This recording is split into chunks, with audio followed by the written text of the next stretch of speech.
Good morning, everyone. Welcome to the Hindu analysis of 6th July 2021. So అన్ని ఈ రోజుతో complete చేసి రేపటి నుంచి ఆన్ ట్రాక్ వచ్చేస్తా ఉంది. ఓకేనా? అస్సలు కంగారు పడుతూ మొత్తం డీటెయిల్డ్గా చెప్తాను ప్రతిదీ. And before starting today's Hindu analysis, let me make a small announcement. UPSC infinity starting at just 40,000. So 40,000తోనే మనకి స్టార్ట్ అవ్వడం అనేది జరుగుతుంది. కోవిడ్ స్పెషల్ డిస్కౌంట్ 10% ఆఫ్ అనేది ఉందండి. మొత్తం 15th జూలై వరకు కోవిడ్-19 వల్ల చాలా మందికి మనీ ప్రాబ్లం ఉంది కాబట్టి అడ్మినిస్ట్రేషన్ వాళ్ళు నిర్ణయం తీసుకున్నారు. సో ఇక్కడ మీకు కనిపిస్తా ఉంది రికార్డెడ్, ఓన్లీ రికార్డెడ్ సరిపోతుంది సార్, మేము వర్కింగ్ ప్రొఫెషనల్స్, సో మేము చక్కగా రికార్డెడ్ చూసుకుంటామంటే మీకు జస్ట్ 40,000కి ఫీజు అనేది రావడం అనేది జరుగుతుంది. రికార్డెడ్ నో కాస్ట్ ఈఎంఐలో కూడా చెల్లించేటటువంటి అవకాశం ఉంటుంది. మీకు క్రెడిట్ కార్డ్ ఏమైనా ఉంటే 45,000 అవ్వడం అనేది జరుగుతుంది ఈఎంఐస్ ద్వారా మీరు చెల్లిస్తే. లైవ్ ప్లస్ రికార్డెడ్ మీకు సింగిల్ పేమెంట్ వస్తుంది. సింగిల్ పేమెంట్లో మీరు చేస్తే 50,000 కాకుండా 45,000కి ఇస్తున్నారు. Live plus recorded no cost EMI అయితే 55,000కి 49,500కి మీకు రావడం అనేది జరుగుతుంది. నో కాస్ట్ ఈఎంఐ అండి, మీ క్రెడిట్ కార్డు ఉంటే చక్కగా మీరు పే చేసుకోవచ్చు. లైవ్ ప్లస్ రికార్డెడ్ ఇన్స్టాల్మెంట్స్ కావాలంటే 60,000 అవుతుంది. 54,000కే మీకు రావడం అనేది జరుగుతుంది. 60,000 కాకుండా 54,000 మాత్రమే మీకు రావడం అనేది జరుగుతుంది. 5,000 చొప్పున మీరు చక్కగా ఇన్స్టాల్మెంట్స్ కట్టుకోవచ్చు. సో ఇదిగోండి, మీరు గూగుల్ పే, ఫోన్పే ద్వారా పే చేసేటటువంటి ఆప్షన్ ఉంది. దాంతోపాటు మీకు నో కాస్ట్ ఈఎంఐ ఆప్షన్ కూడా మీరు అవైల్ చేసుకోవచ్చు. సో చక్కగా ఎలా అవైల్ చేసుకోవాలన్నా ప్రత్యూష మేడం నెంబర్ ఇది 7893899553. ఈ మేడంకి ఫోన్ చేసి మీరు చక్కగా కోర్సెస్ అవైల్ చేసుకోవచ్చు. మన కోర్సెస్ అన్ని లైఫ్ టైం వ్యాలిడిటీతో వస్తాయండి. ప్రతిదీ ప్రిలిమ్స్, మెయిన్స్ ప్లస్ ఇంటర్వ్యూ అప్రోచ్లో ఉండడం అనేది జరుగుతుంది. ఇంటిగ్రేటెడ్ అప్రోచ్లో ఉండడం అనేది జరుగుతుంది. లైఫ్ టైం వ్యాలిడిటీతో మీకు క్లాసులు చెప్పడం అనేది జరుగుతుంది. దాంతోపాటు బిగినర్ సెంట్రిక్ అప్రోచ్ ఉంటుంది. బేసిక్స్ నుంచి మీరు జాయిన్ అయ్యేటప్పుడే మీకు అసలు ఏం రాదు, మీకు అసలు యూపీఎస్సీ గురించి ఏం తెలియదు అని మీ మైండ్లో పెట్టుకుని టీచ్ చేయడం అనేది జరుగుతుంది. లేమ్యాన్ కూడా ప్రతి ఒక్కరికి అర్థమయ్యేటట్టు ఫ్యాకల్టీ చెప్పడం అనేది జరుగుతుంది. అండ్ స్టూడెంట్ సెంట్రిక్ అప్రోచ్ ఉంటుందంటే మీరు ఎన్నిసార్లు అడిగితే అన్నిసార్లు చెప్తారు ఓపిక్గా. మీరు 100 సార్లు అడిగినా 100 సార్లు ఓపిక్గా చెప్పడం అనేది జరుగుతుంది. మన అమ్మ భాషలో, తెలుగు భాషలో డీటెయిల్డ్గా నేర్చుకుంటాం. If UPSC is your dream, LTX classes మీకు చాలా మంచి ఇదనేది తీసుకొచ్చిందండి. మంచి ఒక సైంటిఫికల్లీ అడ్వాన్స్డ్ ఇంటెన్సివ్ లెర్నింగ్ మనకి ఉండడం అనేది జరుగుతుంది. ఒక కరికులం, ఒక ఫ్రేమ్వర్క్ ఉండడం అనేది జరుగుతుంది. డీటెయిల్డ్గా ఇన్ డెప్త్ ప్రతిదీ వెళ్ళడం అనేది జరుగుతుంది. అండ్ కరెంట్ అఫైర్స్ చాలా మాన్స్టర్ అనుకుంటారు ప్రతి ఒక్కరు. కరెంట్ అఫైర్స్ కూడా కాంప్రహెన్సివ్గా కవర్ చేయడం అనేది జరుగుతుంది. ఆలోచించండి, వైజ్ డెసిషన్ తీసుకోండి, నన్ను నమ్మి జాయిన్ అవ్వండి. మీ నమ్మకం అయితే ఒమ్ము కాదు. అండ్ స్పెషల్లీ కరెంట్ అఫైర్స్ అండి. మేము ఆల్రెడీ 2-3 ఇయర్స్ నుంచి ప్రిపరేషన్లో ఉన్నాను సార్. సో మా కరెంట్ అఫైర్సే మాన్స్టర్. ఇబ్బంది అనుకుంటే మీరు చక్కగా కరెంట్ అఫైర్స్ తీసుకోవచ్చు. కరెంట్ అఫైర్స్ జస్ట్ 5,000 రికార్డెడ్, మీకు జస్ట్ 5,000కే రావడం అనేది జరుగుతుంది. లైఫ్ టైం వ్యాలిడిటీతో అందించడం అనేది జరుగుతుంది. ఆలోచించండి, వైజ్ డెసిషన్ అనేది తీసుకోండి. ఫీజు అనేది పెరిగిపోతుంది. 5,000కే మీకు లైఫ్ టైం వ్యాలిడిటీతో డీటెయిల్డ్గా ద హిందూ అనాలిసిస్, హిందూలో కవర్ అవ్వని ఆర్టికల్స్, అంటే హిందూలో కాకుండా వేరే ఆర్టికల్స్ కూడా మనం చదవాల్సి ఉంటుంది కదా, అవన్నీ ఎవ్రీడే ఒక లైవ్ క్లాస్ అనేది మీకు జరగడం అనేది జరుగుతుంది. వీటి తాలూకా పీడిఎఫ్స్ అనేవి ప్రొవైడ్ చేయడం అనేది జరుగుతుంది. So in depth current affairs connect చేస్తామండి. దాంతోపాటు డైలీ కరెంట్ అఫైర్స్ టెస్ట్లు, వీక్లీ కరెంట్ అఫైర్స్ టెస్ట్లు ఇవన్నీ రావడం అనేది జరుగుతుంది. ఇవన్నీ కాదు, ఒక్క అష్యూరెన్స్ అయితే ఇస్తాను. మీరు కరెంట్ అఫైర్స్ కోర్సులో జాయిన్ అయిన తర్వాత 6 months, 6 నెలలు మీ డెడికేషన్ అండ్ మీ టైం, మీ డిసిప్లిన్ నాకు ఇస్తే you will master current affairs, that is for sure. మీరు నేర్చుకోవడమే కాదు, వేరే వాళ్ళకి చెప్పేంత స్థాయికి కూడా మీరు ఎదుగుతారు. Trust me. ఓకేనా? చక్కగా జాయిన్ అవ్వడం. Current affairs is no more a monster now. Current affairs చాలా చక్కగా ట్యాకిల్ చేయొచ్చు. మీరు హ్యాపీగా జాయిన్ అయ్యే ప్రయత్నం చేయండి. Pratyusha madam number 7893899553. ఈ నెంబర్కి ఫోన్ చేయండి. మరి హిందూ అనాలిసిస్లోకి వెళ్దామా? జాగ్రత్తగా వినండి అన్న. ఈరోజు హిందూ అనాలిసిస్లో మనం మాట్లాడుకునే మొదటి ఆర్టికల్ చూడండి అమ్మా. Supreme court against that section 66A of IT act is still used. Very very important article అమ్మా రిగార్డింగ్ జిఎస్ పేపర్ 2 గవర్నెన్స్ లో మనం మాట్లాడుకోవడం అనేది జరుగుతుంది. చాలా చాలా ఇంపార్టెంట్ ఆర్టికల్ అండి. ఈ ఆర్టికల్ నేను ద హిందూలోని ఢిల్లీ ఎడిషన్ లో పేజ్ నెంబర్ 1 నుంచి సెలెక్ట్ చేసుకున్నానమ్మా. జాగ్రత్తగా వినండి, మీకు క్లియర్ గా ఎక్స్ప్లెయిన్ చేసే ప్రయత్నం చేస్తాను. చూడండి అమ్మా, న్యూస్ లోకి ఏమొచ్చిందో మాట్లాడదాం. Supreme court found it's very distressing. చాలా ఇబ్బంది పడుతూ, చాలా బాధపడుతూ ఒక మాట అంది. ఇది ఇబ్బందికరమైన విషయం. ఏదంటే ఇబ్బందికరమైన విషయం అని చెప్తుంది? Section 66A of IT act. IT యాక్ట్లో ఉండేటటువంటి సెక్షన్ 66A ఏదైతే ఉందో అది మేము రిపీల్ చేసి 6 years అవుతున్నప్పటికీ, 6 సంవత్సరాలు అవుతున్నప్పటికీ ఇంకా ఈ section 66A of the IT act పేరు మీద చాలా చాలా అరెస్ట్‌లు అనేవి జరుగుతున్నాయి. చాలా చాలా డిటెన్షన్స్, అరెస్ట్స్ అనేవి జరుగుతున్నాయి. అది నిజంగా చాలా ఇబ్బంది పెడుతుంది మాకు అని చెప్పి సుప్రీం కోర్ట్ చెప్పడం అనేది జరిగింది. So many people were booked under the section 66A of IT act even after the supreme court order to repeal it 6 years ఎగో 6 సంవత్సరాల ముందు సుప్రీంకోర్టు రిపీల్ చేయమని చెప్పినా ఇంకా అరెస్టులు అనేవి చేస్తా ఉన్నారు. సుప్రీంకోర్టు ఏం చెప్పింది, మన తాలూకా section 66A of IT act ఏదైతే ఉంటుందో ఇట్ ఈస్ అన్కాన్స్టిట్యూషనల్, అది రాజ్యాంగబద్ధమైనది కాదు అని చెప్పడం అనేది జరిగింది. And it is violation of free speech. రాజ్యాంగం పీపుల్కి ఇచ్చినటువంటి ఫ్రీడమ్ ఆఫ్ స్పీచ్ ఏదైతే ఉంటుందో ఫ్రీడమ్ ఆఫ్ స్పీచ్ని ఇది వైలేట్ చేయడం అనేది జరుగుతుంది అని సుప్రీంకోర్టు చెప్పడం అనేది జరిగింది. సో ఇక్కడ మనం ఏం తెలుసుకోవాలి మన ఎగ్జామ్ పెర్స్పెక్టివ్లో, this section 66A of IT act అంటే ఏంటి, వాట్ ఈస్ దిస్ సార్ అనేది ముందు తెలుసుకోవాలి. ఎందుకు సుప్రీంకోర్టు అన్కాన్స్టిట్యూషనల్ అని చెప్పింది, సో దాని గురించి మాట్లాడదాం, జాగ్రత్తగా వినండి. So the section 66A of IT act ఏదైతే ఉందో ఇది ఏమిస్తుంది, ఇట్ గివ్స్ ద పవర్. ఎవరికి పవర్ ఇస్తుంది, అథారిటీస్కి, గవర్నమెంట్ అథారిటీస్కి పవర్ ఇవ్వడం అనేది జరుగుతుంది. ఏ పవర్ అనేది ఇస్తుంది అంటే to arrest anyone accused of posting content on social media that could be deemed offensive. అంటే సోషల్ మీడియాలో అఫెన్సివ్ కంటెంట్ అనేది పోస్ట్ చేసిన ప్రతి ఒక్కరిని అరెస్టు చేయాలి, అరెస్టు చెయ్యొచ్చు, అరెస్టు చేసేటటువంటి పవర్ అథారిటీస్కి ఇవ్వడం అనేది జరిగింది. ఏమని చెప్పుకున్నాము, సోషల్ మీడియాలో అంటే మన తాలూకా ఫేస్బుక్, ట్విట్టర్, ఈ సోషల్ మీడియా ఉంటుంది కదా, దీనిలో అఫెన్సివ్ కంటెంట్ ఎవరైతే పోస్ట్ చేస్తారో వాళ్ళందరినీ అరెస్టు చేసేటటువంటి అధికారాన్ని గవర్నమెంట్ అథారిటీస్కి ఈ చట్టం అనేది ఇవ్వడం అనేది జరిగింది. అర్థమైందా?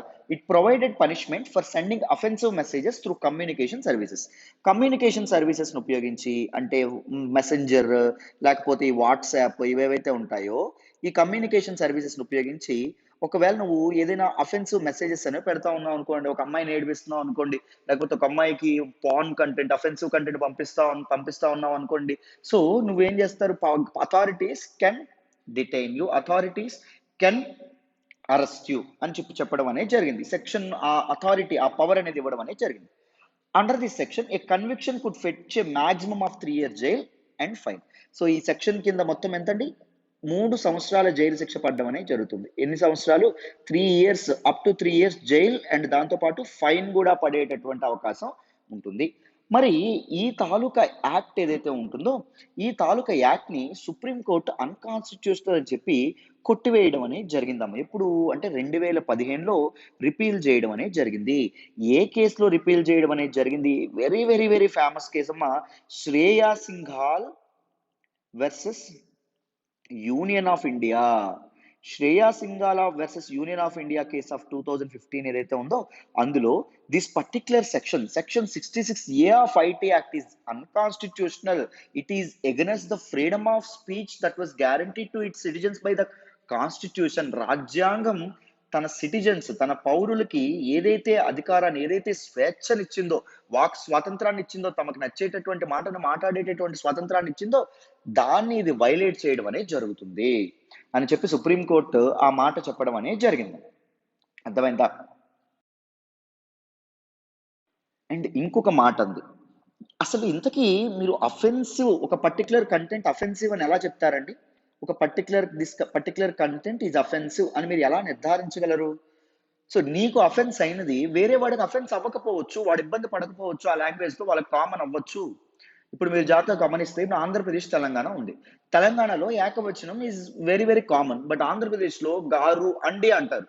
వెన్ తెలంగాణ గాయ్ ఫోన్ చేసి, ఇప్పుడైనా కస్టమర్ కేర్, తెలంగాణ హైదరాబాద్లో కస్టమర్ కేర్స్ ఉంటాయి, రీసెంట్గా మా ఇంట్లో జరిగింది. సో వాళ్ళు ఫోన్ చేసి నువ్వేం చేసావు అని మాట్లాడేటప్పుడు ఇక్కడ వాళ్ళు హట్ అవుతారు, బట్ దట్ పర్టికులర్ గాయకి అది అఫెన్స్ కాదు, ఇంట్లో కూడా ఆయన అలాగే సంబోధించడం అనేది జరుగుతుంది. When there are cultural differences, when there are differences in thought process, how can you define a particular statement లేదా పర్టికులర్ మెసేజ్ లేదా పర్టికులర్ కంటెంట్ యాజ్ అఫెన్సివ్? నువ్వు అఫెన్సివ్ అని ఎలా చెప్పగలవు? సో అఫెన్సివ్ అని చెప్తూ నువ్వు ఎలా ఆయనకి శిక్ష అనేది విధించగలవు అని చెప్పడం అనేది జరిగింది. దాంతోపాటు సో ఒకవేళ దీన్ని ఉపయోగించి మనకి ఈ గవర్నమెంట్ మీద ఎవరైతే వ్యతిరేకంగా మాట్లాడతారో వాళ్ళని అరెస్ట్ చేసేటటువంటి అవకాశం ఉంది. సో రైట్ టు డిసెంట్ ఏదైతే ఉందో దాన్ని కూడా అణగదొక్కేటటువంటి అవకాశం ఉంది అని చెప్పింది. దాంతోపాటు మన కాన్స్టిట్యూషన్, భారత రాజ్యాంగంలో పార్ట్ 3 ఆఫ్ ద కాన్స్టిట్యూషన్లో ఏ ఆర్టికల్స్ ఉంటాయి? ఆర్టికల్ 12 టు ఆర్టికల్ 35 ఉండడం అనేది జరుగుతుంది.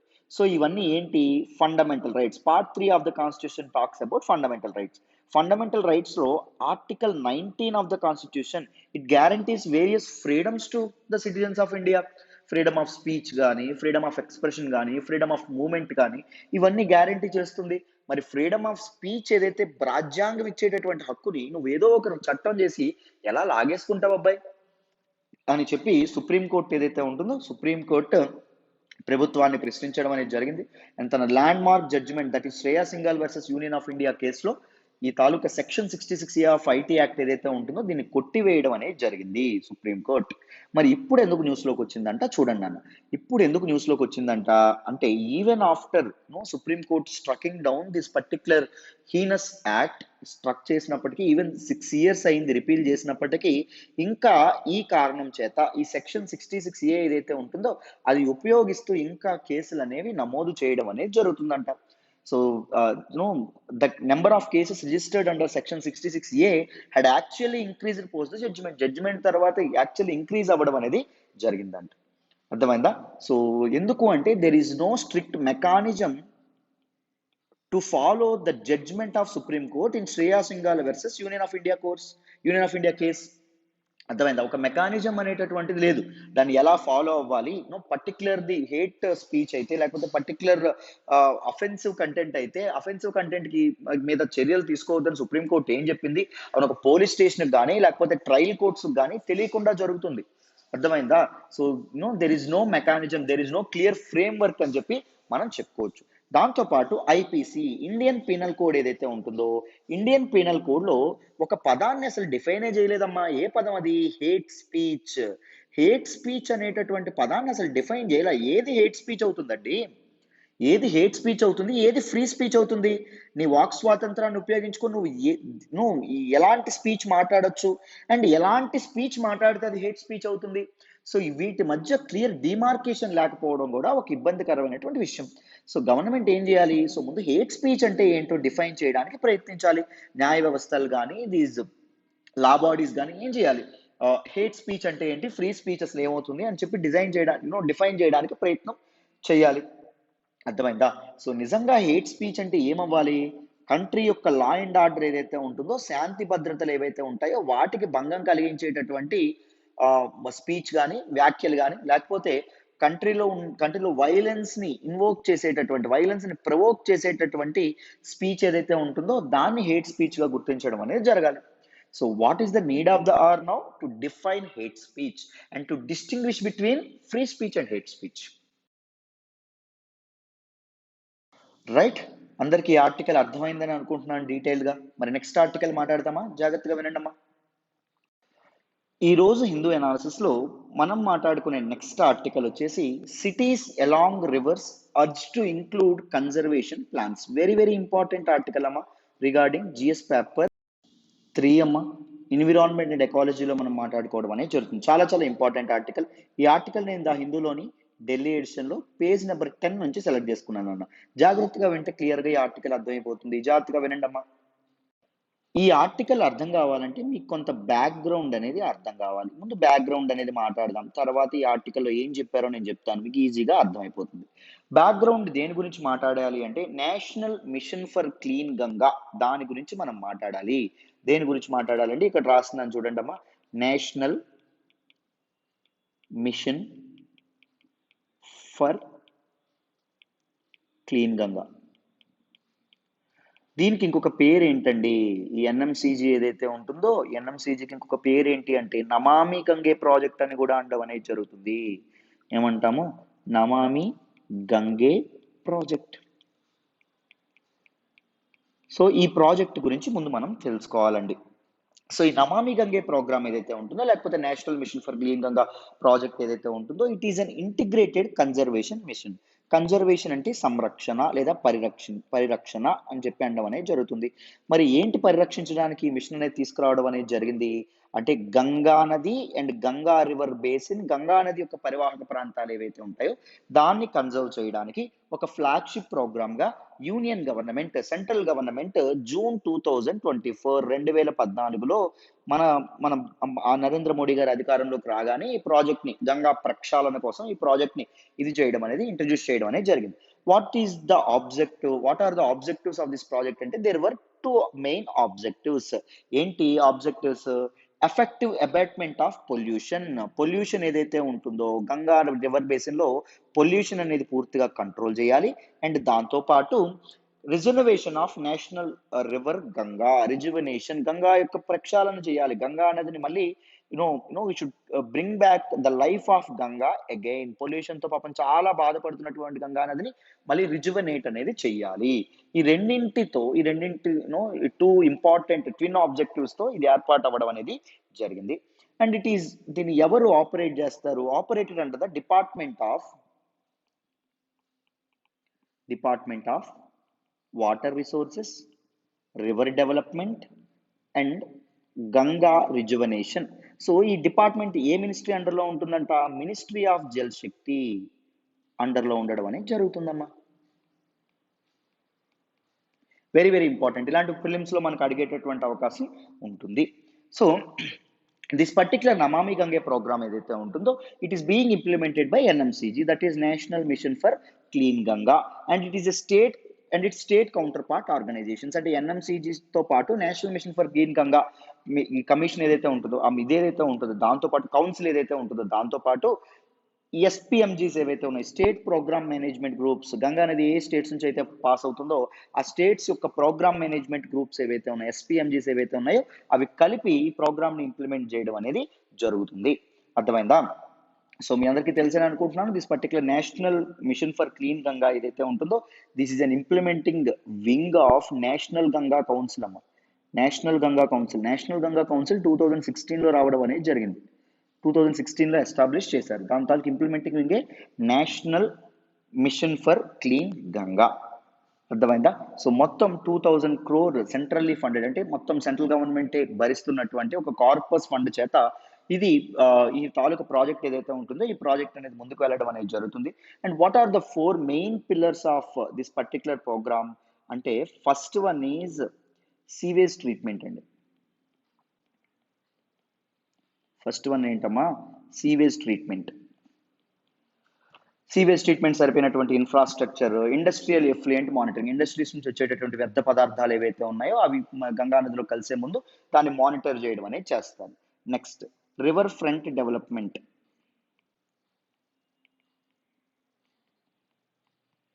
సో నది పారుతున్నటువంటి పరివాహక ప్రాంతాలు ఏవైతే ఉన్నాయో నదీ పరివాహక ప్రాంతాలను అభివృద్ధి చేయాలి. And river surface cleaning, river surface of the river ఏదైతే ఉంటుందో దాన్ని క్లీన్ చేయాలి.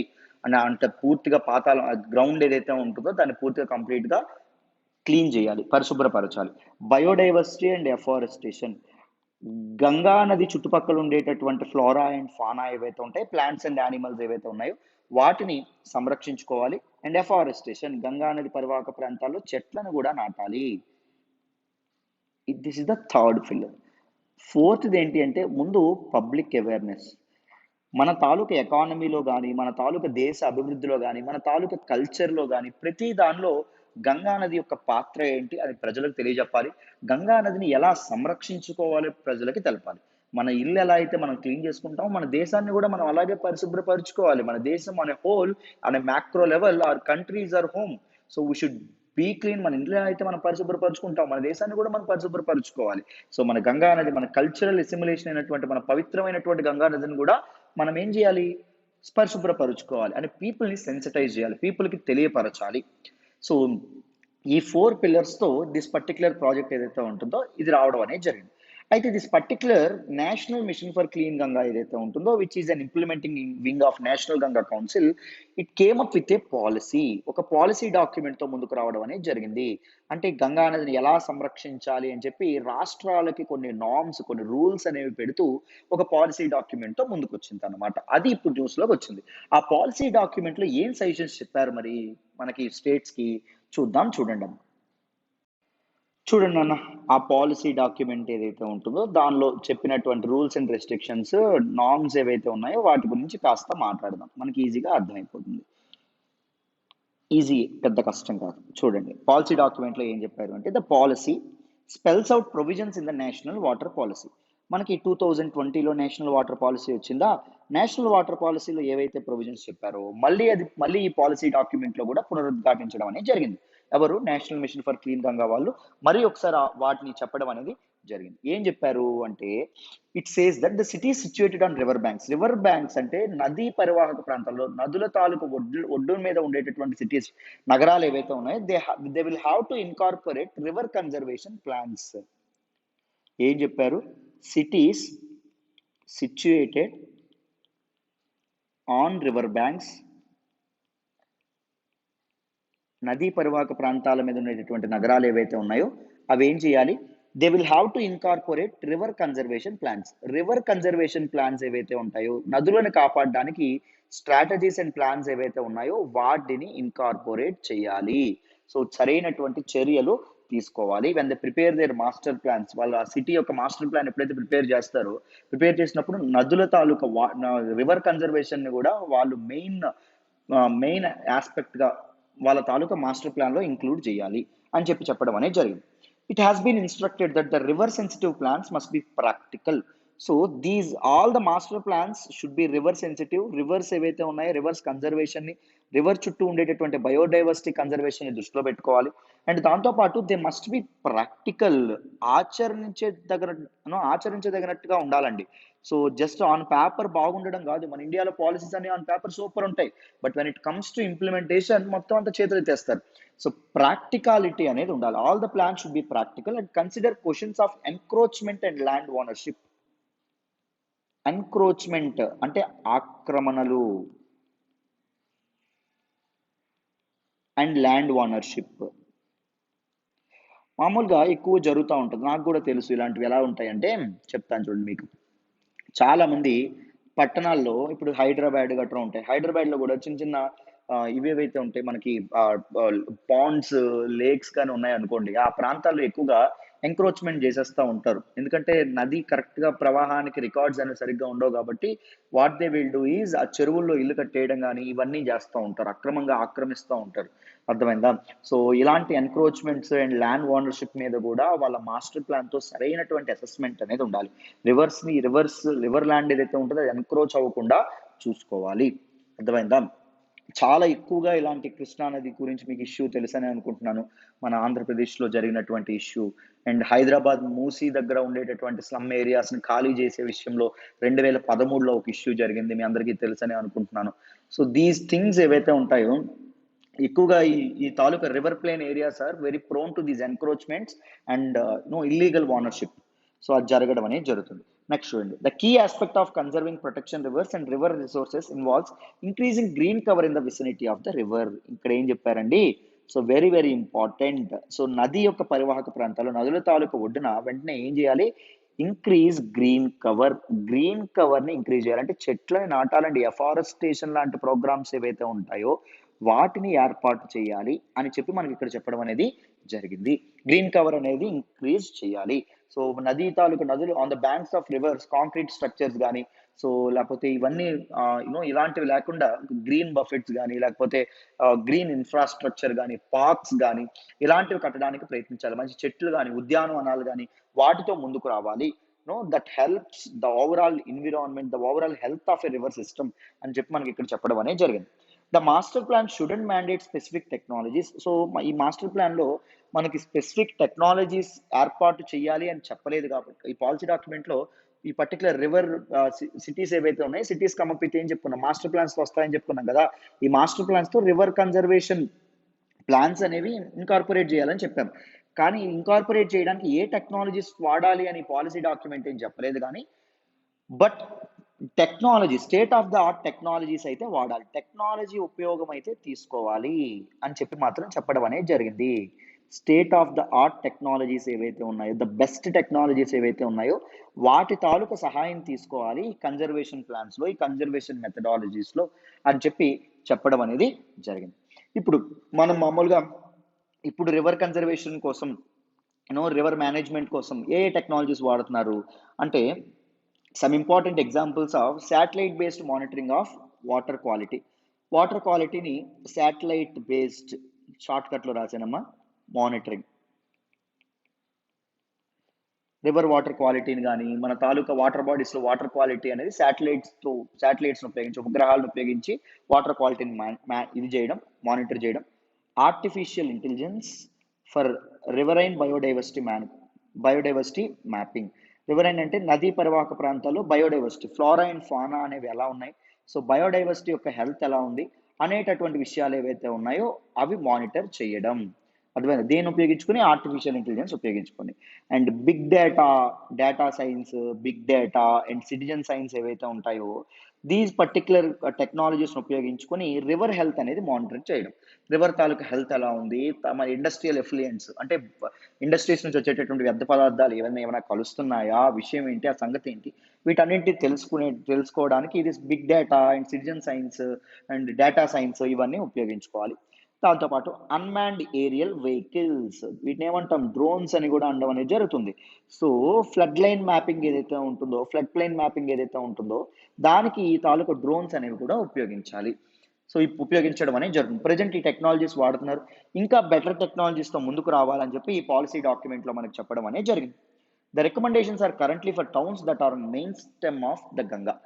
గంగా నది ఏదైతే ఉంటుందో, గంగా నది ఏ సిటీస్, ఏ తాలూకా పట్టణాలు, ఏ తాలూకా నగరాల నుంచి ప్రవహిస్తుందో వాటి గురించి మాత్రమే ప్రజెంట్ ఈ తాలూకా పాలసీ డాక్యుమెంట్ చెప్పడం అనేది జరిగిందమ్మా.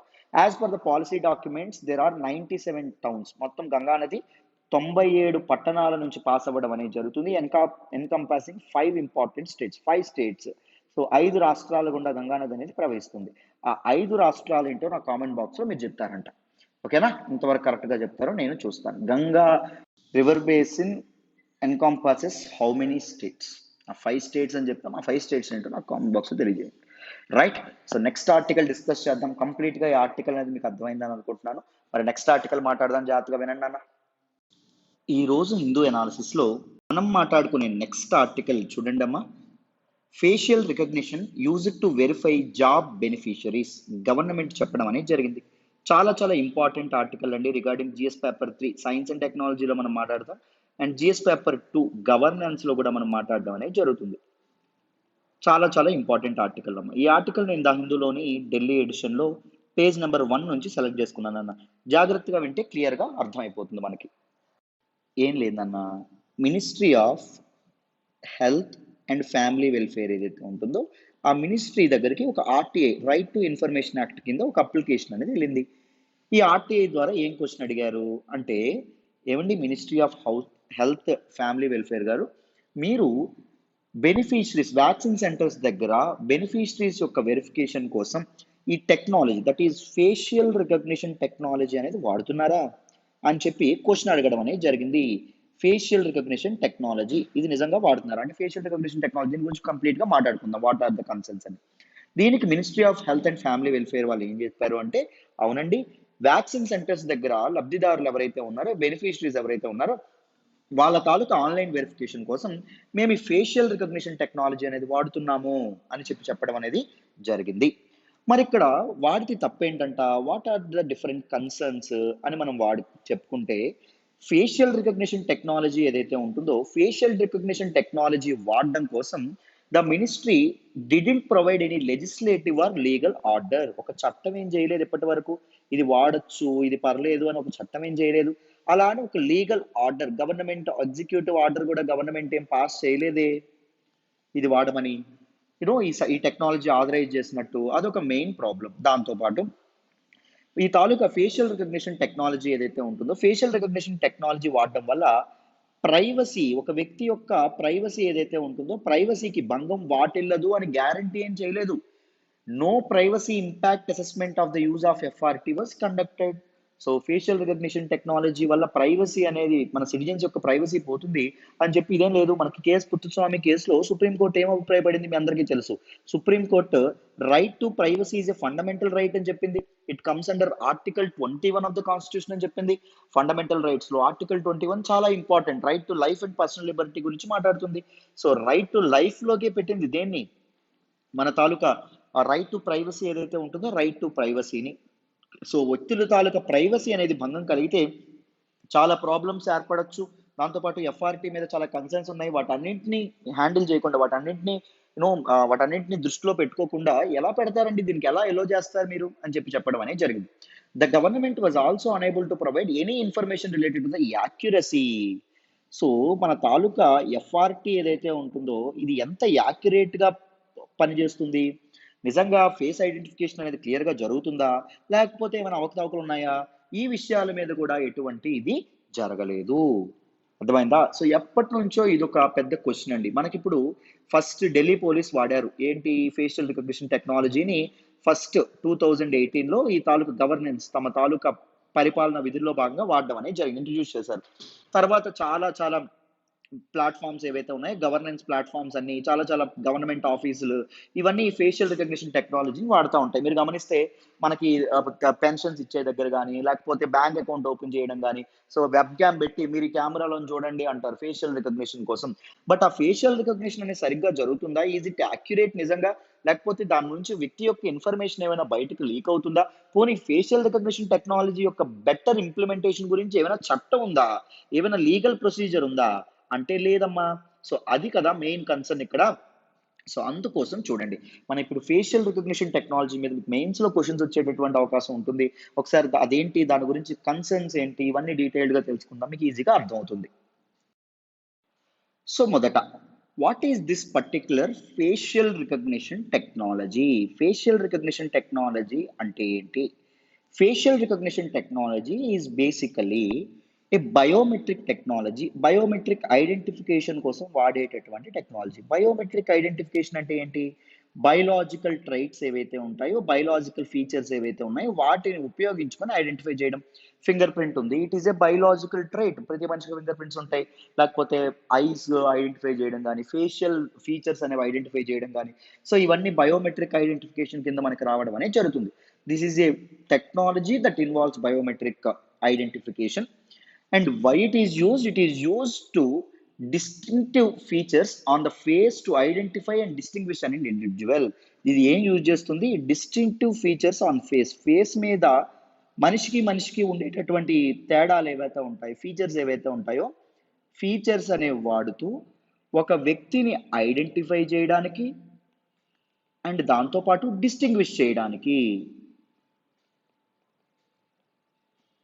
ఒక వ్యక్తిని గుర్తుపట్టడానికి, దాంతోపాటు వేరే వ్యక్తితో ఈ వ్యక్తిని తేడా చూపించడానికి, డిస్టింగ్విష్ చేయడానికి ఈ ఫీచర్స్ మన తాలూకా బయోమెట్రిక్ ఫీచర్స్ అంటే ఫేషియల్ ఫీచర్స్ ఏవైతే ఉన్నాయో వాటిని వాడుకోవడాన్ని ఫేషియల్ రికగ్నిషన్ టెక్నాలజీ అని చెప్పడం అనేది జరుగుతుంది.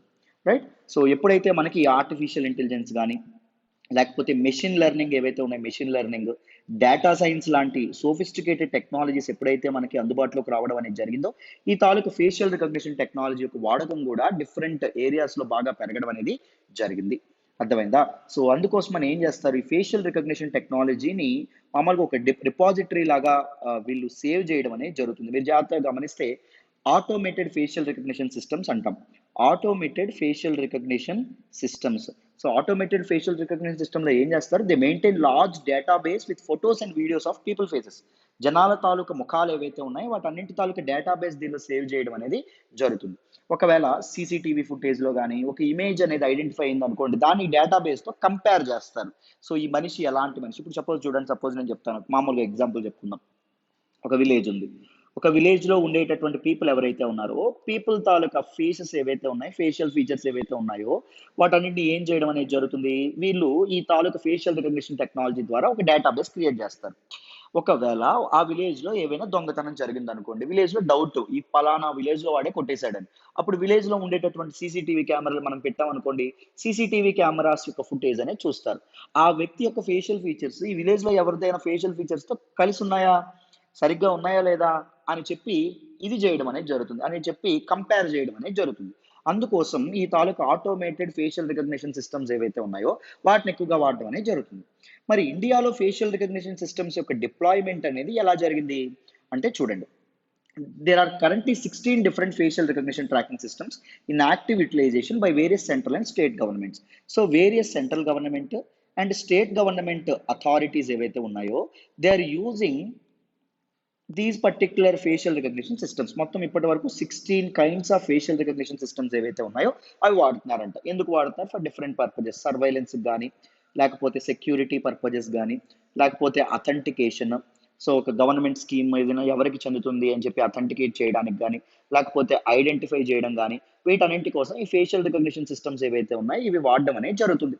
అర్థమైందా? సో మనకి వీటి తాలూకు అప్లికేషన్ కూడా విపరీతంగా పెరిగిపోతుంది. Even in our smart phones, మనం ఇప్పుడు స్మార్ట్ ఫోన్స్ కానీ, లేకపోతే ఐప్యాడ్స్ ఏవైతే ఉంటాయో ఐప్యాడ్స్లో కానీ ఏంటి ఫేషియల్ రికగ్నిషన్ ఏదైతే ఉంటుందో దాని ద్వారా అన్లాక్ చేయడం కానీ ఇవన్నీ జరుగుతుంది. ఈ అప్లికేషన్స్ కూడా, application of this facial recognition technology ఏదైతే ఉంటుందో అది విపరీతంగా పెరగడం అనేది జరుగుతుంది. ఎప్పుడైతే దీని అప్లికేషన్ అనేది పెరగడం అనేది జరుగుతుందో గవర్నమెంట్ ఏజెన్సీస్ కూడా ఈ గవర్నెన్స్ లో భాగంగా టెక్నాలజీని ఉపయోగించుకొని బెటర్ గవర్నెన్స్ ని పీపుల్కి ప్రొవైడ్ చేయడంలో భాగంగా ఈ తాలూకా state of the art technologies ఏవైతే ఉన్నాయో వాటిని వాడడం అనేది జరుగుతుంది. ఎందుకు? టు ఐడెంటిఫై, లేకపోతే to distinguish, to tag, to map people ఎవరైతే ఉన్నారో, మిస్సింగ్ పర్సన్స్ ఎవరైతే ఉన్నారో వాళ్ళని కనుక్కోవడానికి కానీ, లేకపోతే టార్గెటెడ్ అడ్వర్టైజ్మెంట్స్ కానీ ఇలాంటి వాటన్నింటికి ఉపయోగపడడం అనేది జరుగుతుంది. ఈవెన్ మీరు గమనిస్తే మనిషి తాలూకా ఫేషియల్ ఫీచర్స్ బట్టి అడ్వర్టైజ్మెంట్స్ కూడా ఇది చేసే టార్గెటెడ్ అడ్వర్టైజ్మెంట్స్ ఇచ్చేటటువంటి టెక్నాలజీ కూడా అవుతుంది బై యూజింగ్ ఆర్టిఫిషియల్ ఇంటెలిజెన్స్, మన తాలూకా మిషన్ లెర్నింగ్, డేటా సైన్సెస్. ఎప్పుడైనా గమనించారా? మనం సోషియాలజీలో మాట్లాడుకుంటాం, మనిషి తాలూకా జీవితం అంతా ఒక అబద్ధం చుట్టూ తిరుగుతూ ఉంటుంది. సో మనిషి దీస్ బిజినెస్ ఏదైతే ఉంటుందో, మార్కెట్ ఏదైతే ఉంటుందో హ్యూమన్ తాలూకా బిహేవియర్ని అది ఇన్ఫ్లుయెన్స్ చేయడం అనేది జరుగుతుంది. ఇప్పుడు ఫేస్బుక్, వాట్సాప్లో ఇవన్నీ మన జీవితంలో మన జీవితంలో అంతర్భాగం అయిపోయినాయి. యూట్యూబ్ ఇవన్నీ ఓపెన్ చేయగానే ఉదయం లేవగానే కళ్ళు తుడుచుకొని మనం వెంటనే వాటిని ఓపెన్ చేయడం అనేది జరుగుతుంది. By using this technology markets అనేవి ఇన్ఫ్లుయెన్స్ చేస్తాయి. ఇప్పుడు సపోజ్ రాయల్ ఎన్ఫీల్డ్ బుల్లెట్ ఉంటుంది. రాయల్ ఎన్ఫీల్డ్ బుల్లెట్ సౌండ్ అనేది సూపర్ గా ఉంటది, వినసంపుగా ఉంటది అని చెప్పి మనకందరూ చెప్తా ఉంటారు. చాలా మంది యూత్ కూడా దీనిలో ఉంటారు. బట్ ద నోషన్ ని క్రియేట్ చేసిన వాళ్ళు ఎవరు? ఈ మార్కెటింగ్ ఏజెన్సీ అనేది క్రియేట్ చేస్తుంది. మనిషిలో ఆ తాలూకు ఇది ఇంపైబ్ చేయడం అనేది జరుగుతుంది. లేకపోతే ఒక పర్టికులర్ టూరిజంకి వెళ్తే మనిషి నిజంగా రిజనరేట్ అవుతాడు, అద్భుతంగా ఉంటుంది ఆ ఫీలింగ్ అని చెప్పి చెప్తా ఉంటారు. బట్ అది మనిషికి అది ఆర్టిఫిషియల్ గా క్రియేట్ చేసినటువంటి వాళ్ళు ఎవరు? దీస్ టూరిజం ట్రావెల్ కంపెనీస్ ఏవైతే ఉంటాయో, టూరిజం సెక్టార్ ఇండస్ట్రీస్ ఎవరైతే ఉన్నారో వాళ్ళు క్రియేట్ చేయడం అనేది జరుగుతుంది. బలవంతంగా మన తాలూకా లైఫ్ స్టైల్ని, మన తాలూకా అభిరుచుల్ని వాళ్ళు ఏం చేస్తూ ఉంటారు? They will alter them, they will మనల్ని మార్చాలని చెప్పి ప్రయత్నించడం అనేది జరుగుతుంది. యాజ్ పార్ట్ ఆఫ్ సివిలైజేషన్ అనుకోవచ్చు, ఏవైనా అనుకోవచ్చు.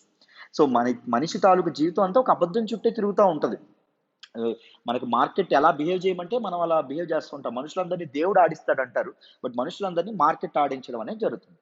రైట్? సో ఇలా ఫేషియల్ రికగ్నిషన్ టెక్నాలజీస్ యొక్క అప్లికేషన్ ఏదైతే ఉంటుందో అది కూడా విపరీతంగా పెరుగుతుంది అనమాట. సో మొదట ఈ ఫేషియల్ రికగ్నిషన్ టెక్నాలజీ ఏదైతే ఉంటుందో దాన్ని వాడినటువంటి ఫస్ట్ లా ఎన్ఫోర్స్మెంట్ బాడీ ఏంటమ్మా అంటే ఢిల్లీ పోలీస్ అనేవాళ్ళు మొదటి, ఇందాక చెప్పాను కదా, ఢిల్లీ పోలీస్ మొదట వాడడం అనేది జరిగింది. ఎప్పుడండి అంటే 2018లో వాడడం అనేది జరిగింది.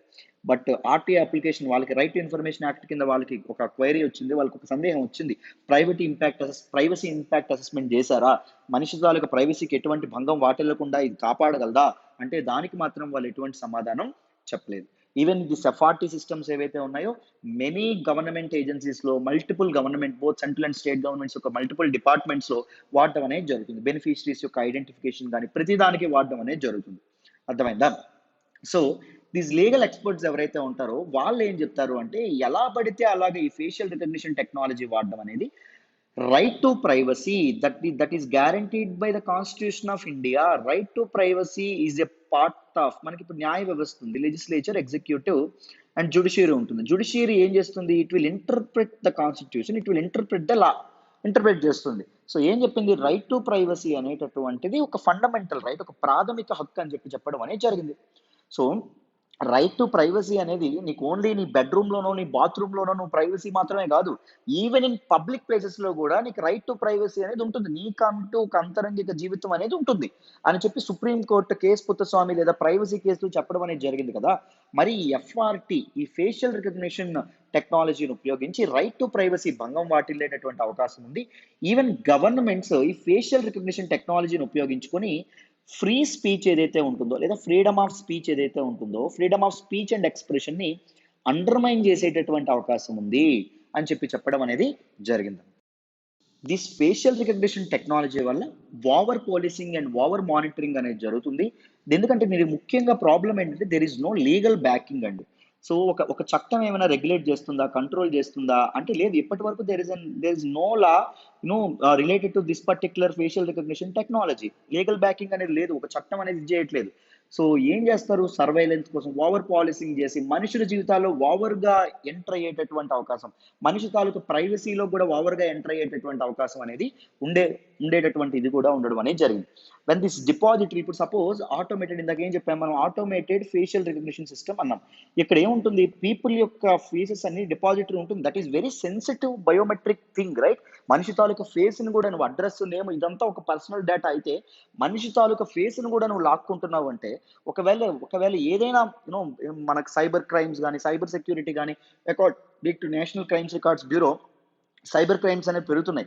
ఒకవేళ ఇలాంటి డిపాజిటరీ మీద అటాక్ అనేది జరిగింది అనుకోండి, ఏం జరుగుతుంది, మనిషి తాలూకా రైట్ టు ప్రైవసీ అనేది ఇన్ఫ్రింజ్ అయ్యేటటువంటి అవకాశం ఉంది. So freedom of speech and expression లాగేసుకునేటటువంటి అవకాశం ఉంది. స్టేట్స్ గవర్నమెంట్స్ ఈ తాలూకు ఫేషియల్ రికగ్నిషన్ సిస్టమ్ని ఓవర్ పోలీసింగ్ ఓవర్ మానిటరింగ్కి వాడచ్చు. డిసెంట్ వ్యతిరేకతని అనగదొక్కడానికి కూడా వాడచ్చు అని చెప్పడం అనేది జరిగింది. అర్థమైందా? సో దాంతోపాటు యాక్యురసీ అండి. నిజంగా ఇవి యాక్యురేట్గా పనిచేస్తాయా లేదా అనేది కూడా డౌట్. నిజంగా యాక్యురేటా ఇది? సో ఇవి యాక్యురేట్గా పీపుల్ని ఐడెంటిఫై చేయడం, పీపుల్ని డిస్టింగ్విష్ చేయడం అనేది జరుగుతుందా? సో ఫాల్స్ పాజిటివ్, ఒకవేళ ఇద్దరు పీపుల్ని నువ్వు ఐడెంటిఫై చేస్తున్నావు అనుకోండి, సపోజ్ ఒక డిపాజిటరీ ఒకవేళ పాజిటివ్ అనేది ఫాల్స్ వచ్చింది అనుకోండి, సపోజ్ విలేజ్ ఇక్కడ మనం తీసుకుందాం, విలేజ్లో డిపాజిటరీ ఆఫ్ ఫేసెస్ ఉంది, సీసీటీవీ కెమెరా ఉంది. సో ఒక వ్యక్తి దొంగతనం చేయలా, అయినా ఈ తాలూకా ఫేషియల్ రికగ్నిషన్ టెక్నాలజీ వాడే దొంగతనం చేశాడని చెప్పింది అనుకోండి, ఏం జరుగుతుంది, అనవసరంగా వాడికి శిక్ష పడడం అనేది జరుగుతుంది.